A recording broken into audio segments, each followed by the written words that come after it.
बिस्मिल्लाहिर्रहमानिर्रहीम। स्टूडेंट अस्सलाम वालेकुम, क्या हाल चाल है? आप ठीक हैं? आज हमारे पास फिज़िक्स है 9th क्लास की चैप्टर नंबर 5 ग्रेविटेशन, जिसका टॉपिक नंबर 1 है हमारे पास the force of gravitation. Force of gravitation means कि हमारे पास ग्रेविटेशनल फोर्स अर्थ के अंदर जो सी मौजूद है वो जो सी है ना कितनी स्ट्रॉन्ग है। ठीक है कि हर चीज़ जो सी कायनात में मौजूद है वो जो सी है ना हर दूसरी चीज़ को अपनी तरफ जो सी है वो खींचती है। अकॉर्डिंग टू न्यूटन के जो सा एप्पल था कि उसने जो सा ऊपर से फॉल करवाया नीचे की तरफ, तो उसने कहा कि कोई भी चीज़ ऊपर से फेंकने वाली वो नीचे ही क्यों आती है, क्योंकि ज़मीन के अंदर जो सी फोर्स ऑफ ग्रेविटेशन है वो बहुत ज़्यादा मौजूद होती है। तो इसके मुताबिक जो सा लॉ ऑफ ग्रेविटेशन जो सा यानी कि ग्रेविटेशन का एक कानून जो सा वो बनाया गया, जिसके अंदर हमारे पास जो सा ना एक मैस था, बिग मैस, जिसका मैस था m1, और एक स्मॉल मैस था उससे छोटा थोड़ा सा m2। ठीक है, ये दो हमारे पास मैस थे। तो इसके अंदर देखा गया कि दोनों जो है ना एक दूसरे को जो है ना अपनी तरह एक खींच रहे हैं, अट्रैक्ट कर रहे हैं, कि कायनात में कोई भी चीज़ जो सी है ना वो एक दूसरे को अट्रैक्ट कर रही होगी।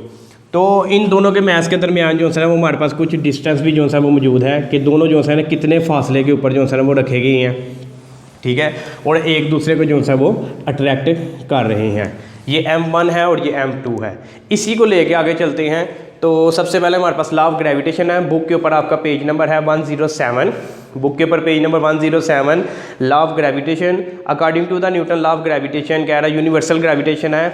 Every body in the universe attracts every other body with the force. कह रहा है हर कायनात के अंदर मौजूद जो सी बॉडी है वो दूसरी बॉडी को जो है अपनी तरफ जो सी वो अट्रैक्ट कर रही होती है कुछ फोर्स के साथ, which is directly proportional to the product of their masses and inversely proportional to the square of the distance between them। कि जिस फोर्स के साथ वो खींच रही होती है उस फोर्स को लेके अगर देखें तो वो वाली फोर्स डायरेक्टली प्रोपोर्शनल होगी उसके मैस के। ये दो बॉडी ने सपोज करने हमने ली हैं, तो इन दोनों के मैस के डायरेक्टली प्रोपोर्शनल होगी और इसके स्केयर डिस्टेंस के जो है उसके स्केयर के जो है वो इन्वर्सली प्रोपोर्शनल होंगी। डायरेक्टली और इन्वर्सली आपको पहले भी बता चुकी हूँ। तो वो इसका मतलब है कि डायरेक्टली का मतलब हुआ कि एक चीज़ बढ़ रही है तो दूसरी भी चीज़ बढ़ती जाएगी, और एक चीज़ कम हो रही है तो दूसरी चीज़ भी कम होगी।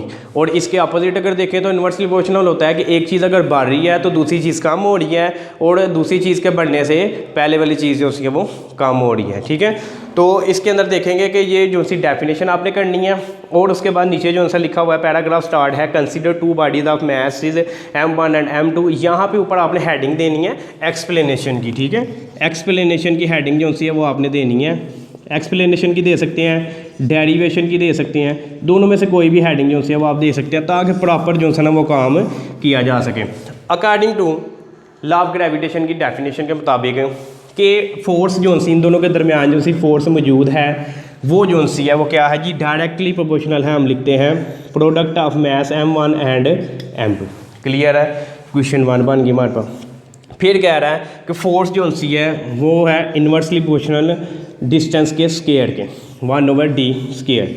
ये दो हमारे पास क्वेश्चन जो सी है वो तैयार हो गई।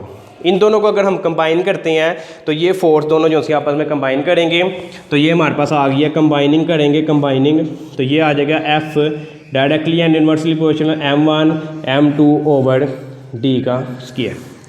क्लियर है यहाँ तक? और नेक्स्ट हमारे पास जो है ये डायरेक्टली और इन्वर्सली प्रोपोर्शनल का साइन ख़त्म करेंगे तो यहाँ पे हमारे पास एक जो है ना वो कांस्टेंट आ जाएगा, F = g m1 m2/d square, where g is a universal constant. ठीक है, constant gravitational universal gravitational constant है हमारे पास। तो इसकी वैल्यू जो सी मौजूद होती है हमारे पास g = 6.67 × 10⁻11 newton metre square kilogram पर स्क्वायर। ये इसकी वैल्यू है जो कि कांस्टेंट है। ठीक है, इसकी वैल्यू है जो कि कांस्टेंट है, ये आप लोगों ने याद करनी है।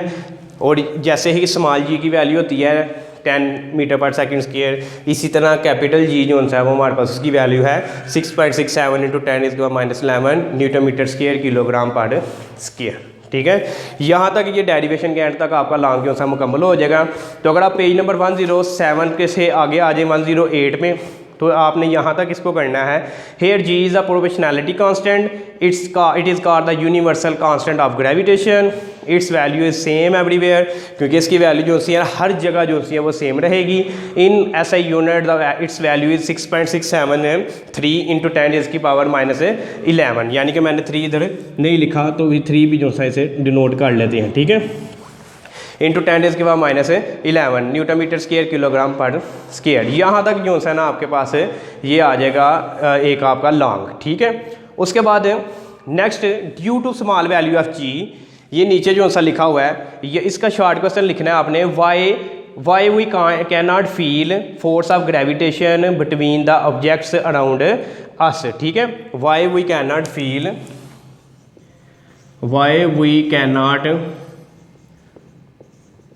Feel force of